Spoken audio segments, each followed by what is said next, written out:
Hello friends, आज हम बात करेंगे उन फैक्टर्स की जो कि एक स्टूडेंट की लर्निंग को इन्फ्लुएंस करते हैं। चलिए समझते हैं कि वो किस तरह के फैक्टर्स हो सकते हैं। दो एग्जांपल्स लेते हैं। केस 1, गौरव एक अच्छा स्टूडेंट है मगर आजकल वह क्लास में अच्छी तरह से कॉन्सेंट्रेट नहीं कर पाता और ना ही होमवर्क कर पाता है, जिसके कारण उसको स्कूल में बहुत कम मार्क्स आ रहे हैं।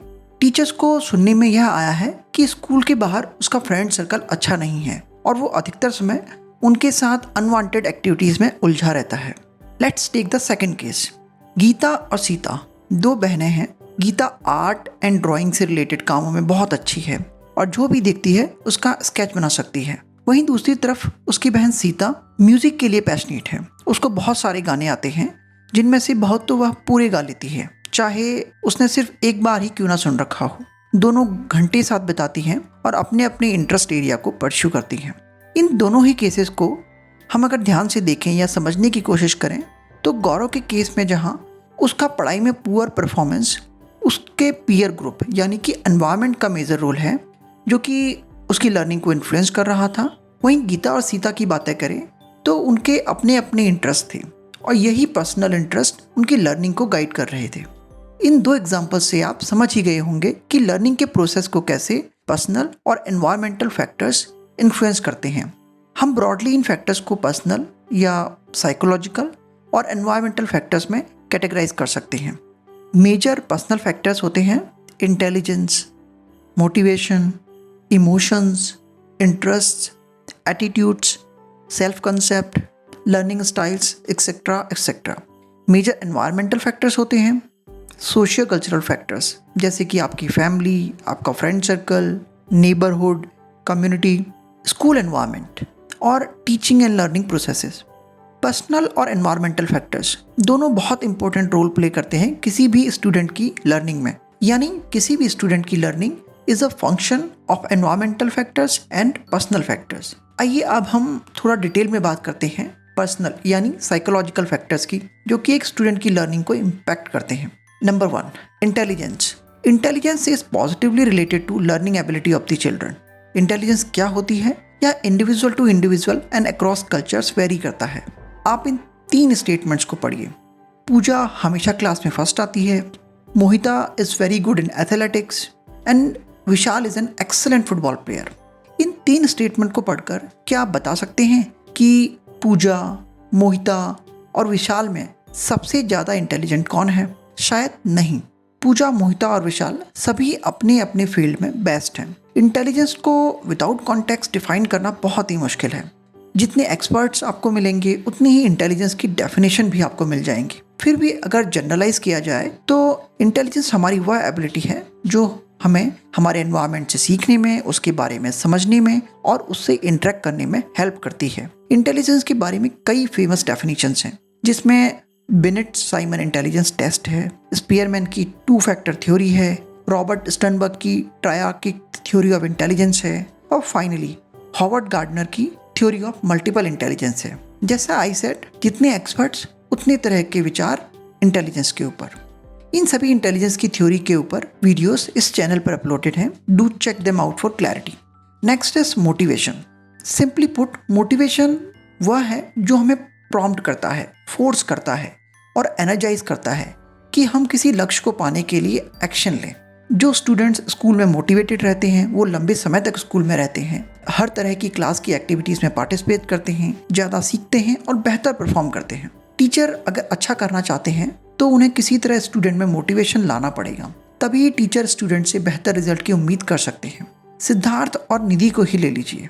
सिद्धार्थ को लिखना बिल्कुल पसंद नहीं है और उसका हैंड राइटिंग क्लास में प्रेजेंट रहने का सिर्फ एक ही कारण है कि उसे क्लास में फर्स्ट या सेकंड रैंक चाहिए, जिससे उसे अपने पेरेंट्स से एक साइकिल गिफ्ट में मिलेगी। वहीं निधि, जिसे लिखना बहुत पसंद है, वह क्लास अटेंड इसलिए करना चाहती है ताकि वो अपनी राइटिंग को बेहतर कर सके।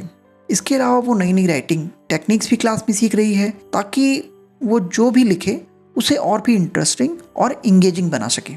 यहाँ पर सिद्धार्थ एक्सट्रिंसिक मोटिवेशन को दर्शाता है, जहाँ उसका मोटिवेशन खुद के अंदर से ना आकर के बाहर के फैक्टर से आता है जो कि साइकिल है। वहीं निधि इंट्रिंसिक मोटिवेशन को दिखाती है, जहां उसे अच्छा परफॉर्म करने के लिए किसी भी बाहरी फैक्टर या रिवॉर्ड की जरूरत नहीं है। उसका इंटरेस्ट एंड पैशन ही उसकी लर्निंग को सस्टेन करता है।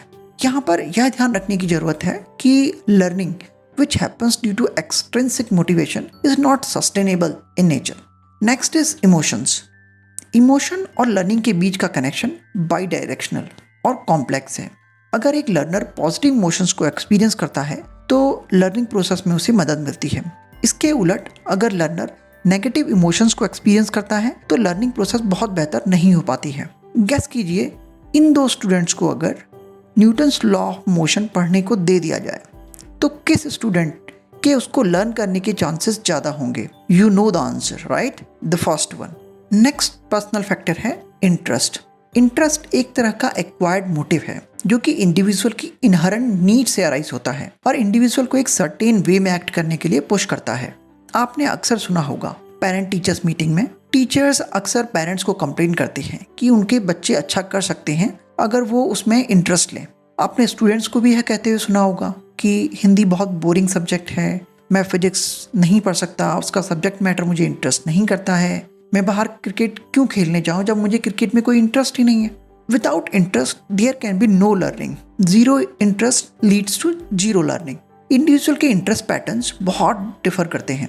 जैसे चिल्ड्रंस की इनहेरेंट नीड होती है to touch, to feel and to play with things, इसलिए बच्चे प्ले मोड में बहुत अच्छी तरह लर्न करते हैं, इसीलिए शायद प्ले स्कूल एग्जिस्ट भी करते हैं। वहीं अडल्ट्स के लिए ग्रुप अफिलिएशन और बिलोंगिंगनेस की नीड बहुत ज़्यादा होती है, इसीलिए एडल्ट्स हमेशा इंटरेस्ट शो करते हैं ग्रुप एक्टिविटीज़ में, जैसे social clubs, outings, group studies, parties etcetera. Adults की ग्रुप में लर्निंग बहुत अच्छी होती है।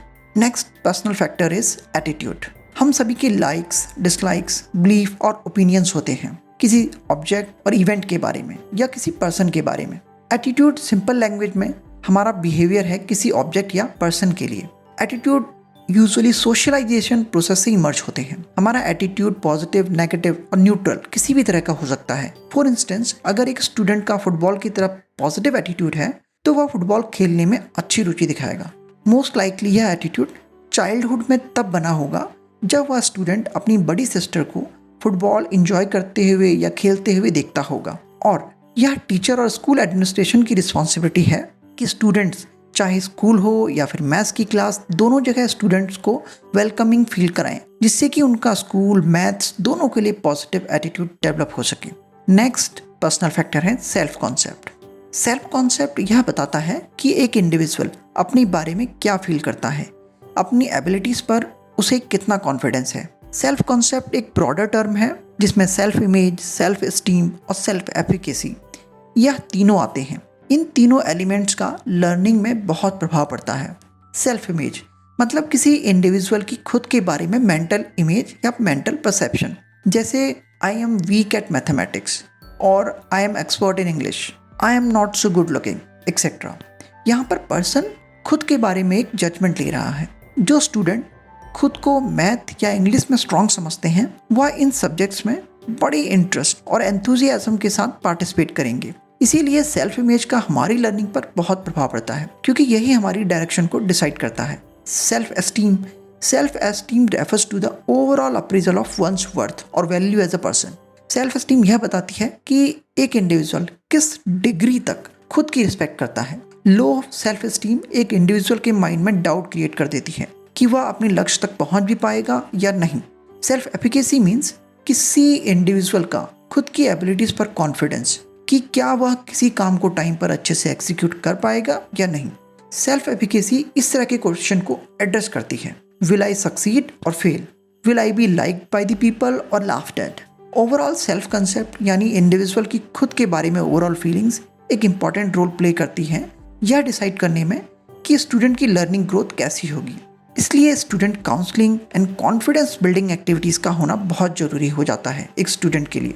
नेक्स्ट पर्सनल और साइकोलॉजिकल फैक्टर है लर्निंग स्टाइल्स। लर्निंग स्टाइल भी एक फैक्टर है जो लर्निंग पर इम्पैक्ट डालता है।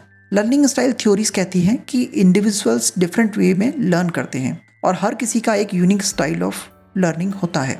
You must have noticed that some students learn well in the morning while some other prefers to study at night.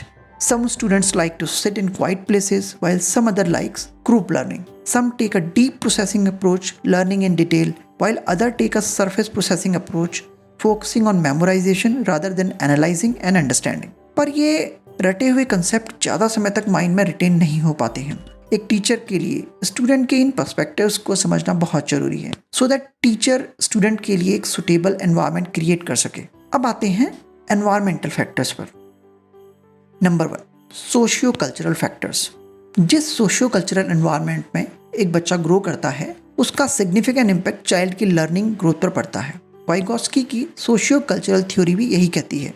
The social constructivist view of psychology holds that all learning is culturally oriented and guided. We can subdivide socio-cultural factors into family, neighborhood and community.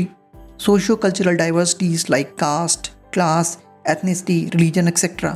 इन सब के बारे में किसी और video में detail में पढ़ेंगे। Next environmental factor is school environment. Learning is greatly influenced by school environment in which students are imparted education. School environment दो एलिमेंट से बनता है, school culture और स्कूल क्लाइमेट।